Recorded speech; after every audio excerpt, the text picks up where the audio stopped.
chérie, mon beau Paris, c'est toujours toi que j'aime. Hello and welcome to Paris Set Me Free Mini Photo Critiques, where I have a little chat about some photos. And this time I'm looking at Lynne's photographs, Lynne from Sydney in Australia, that I walked around Paris with a few days ago. Let's start off with a wonderful classic shot. Well, it's a classic place, but is the shot a classic? The classic tourist shot is of the fountain at Saint-Michel. You're standing slap bang in front of it, lift your camera to your face, you've got all the tourists down in the bottom here, you haven't got the lines, or they're sort of insignificant off to each side, you've got people walking up and down the street on either side, and it's pretty boring. You haven't done that, Lynne. Thank goodness. Here it is. You've gone in really close to the dragon. You've got it really nice up on this side. That's almost like a frame within a frame, that wing, curving round to the top there, very nicely following the corner there. And here's the guy who's looks like he's about to attack this lion dog monster thing. So that's great. Just straight away, to get away from the tourist shot, zoom around with your legs, get in on that. Some centre of interest, which you can get really close to the lion dog monster, which looks big in comparison to this guy, and that gives that sense of distance, but also there's a link between them because it looks like he's trying to kill him. So that's great. That's a great start. Okay, next one I'll look at was this one, still at Saint-Michel, and that's the metro sign. It's often a good idea for the photo album, for the folks back home and so on, to get those classic shots which, say, scream Paris at you. And here's one, the metro. There's lots of different metro signs. This is one of the most common. This one here, you see, the red, and well, there it is. And well, you can see the sun's bouncing off that a little bit, isn't it? It's funny that you could move a couple of meters or so and just get rid of that slight shine off there, which is desaturating the reds a little bit. Another comment on this one, which is a fine shot, but something to think about, is the fact that it's at a slight angle. Now there's angle which is intentional to make your shots zappy, and I think a few of my shots are often far too zappy, but there's also things which generally aren't supposed to be at angles. If you did want to put this at an angle, I'd really go in close and sort of decontextualize it a bit. Here that's not the case. You can see the street sloping down slightly, you can see this barrier thing to the entrance sloping a bit, and you can see the building sloping. Okay, this tree is really sloping, and it really is, because you can see the straighter ones, but there's just something about this that says to me, I think I'd have preferred it to be a bit straighter on. Like the way the tree goes around the lamppost, almost as though it's protecting the lamp and the metro sign. Let me show you one I ended up with. Here's one I think I did with you, Lynne, and you see I've gone for a more classic approach. I've said that's the subject, I don't really care about the in the end, the bottom of the tree, this bit, these people here, the messiness here, and even the top of the tree there. That's not what it's about. I'm going to focus clearly on what is going to be an in-your-face symbol of Paris. There it is, bam. Put it slightly off to the right. You've still got the tree curving round, just a hint of it. I've either moved my position to get rid of that shine off there, or I've stopped down, I've given it less light, so that red really becomes punchy. What we've also got here is the dark background, which makes that stand out all the more. And down here, filling in the left hand corner, is a nice little another thing which says you're in Paris, Fontaine Saint-Michel. Couldn't get much clearer than that. It's actually the name of a cafe. So yeah, I'd go for something like that, for that sort of sign, unless there was a good reason for showing more of it.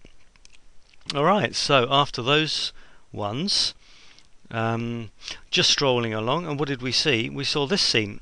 This isn't your shot, Lynne, this is mine. And I'm showing this because that's the context. Unfortunately for me, your shot that you actually sent me is much better. Here it is. There you go. It's this guy who you happen to just get. Maybe it's your, I don't know, your womanly ways or something, but I can't seem to get guys to smile at me like this, unless I'm in the Murray. And there's there's the guy. I just took the sort of straight on. There's these guys doing things, and I think there's too much going on. Whereas you've got you've captured a lovely moment, and also you've got a better combination of colours. Look, you've got yellowy orange there, you've got blue on this top left hand side, and you've got green on that top right hand side, and yellow, green, blue. They seem to, and him in the middle. Plus he's got a really nice natural look. It's not like he's posing for you really. He's seen you and he's smiled, but it's not like you've told him to be there. I think you can see that. He's in the middle of a job and he's just sending you a friendly smile, which is there's none of that in mine, unfortunately. So I'd go with yours if given the choice. Right, another one coming up. Let's go with one that you said you particularly like. There it is. Inside the, can you guess where, viewers? The Shakespeare and Company bookshop, which is on the river bank, more or less, just opposite Notre Dame, on the left bank. And there it is. And what Lynne said she loved about this was that the walls seemed to be towering in on you. Look, you can see it. Look, you can follow a curve there. You see that curve? And look at those. They really are curving in. There it goes. Almost the weight of the books almost peeling those shelves off the walls to crumble in on you. They're not really, though. It's just the angle of the camera. When you lowish down as she is and you point up, what happens is you get these converging angles, which is absolutely perfect for a shot like this, it's great to give that feeling of not claustrophobia but coziness of those books. You're surrounded, you're cocooned by books, I would say, and that's really the magic of this place and other similar. There are other good bookshops in Paris, folks, English language ones. I'll probably take some pictures of them sometime.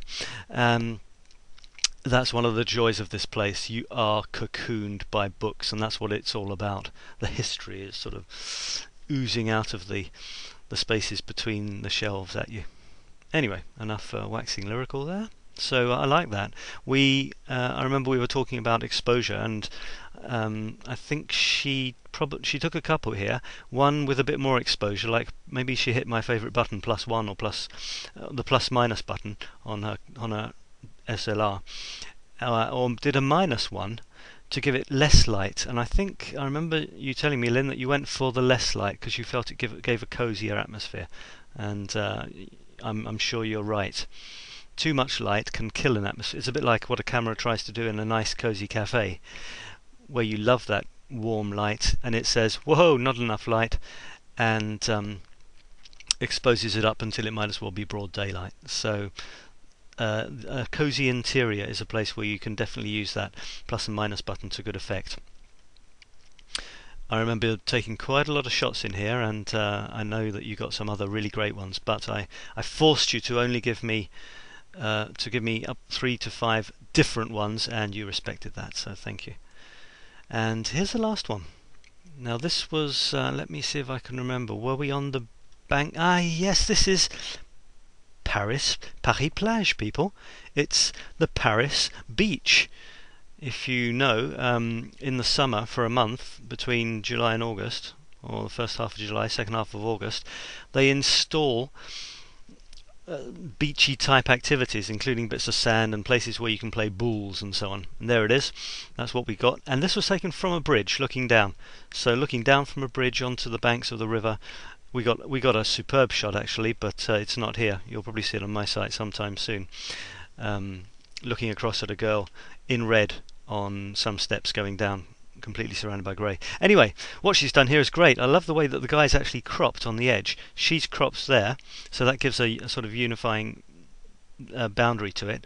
And you've got the throwing. There's the ball in midair. There it's shadow. It doesn't really matter where it's going. That makes the shot stronger.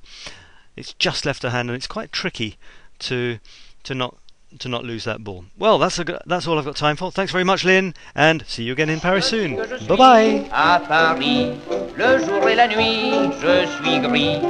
J'ai compris la douceur de vivre. Je suis fou de joie, je suis ivre depuis que je suis à Paris.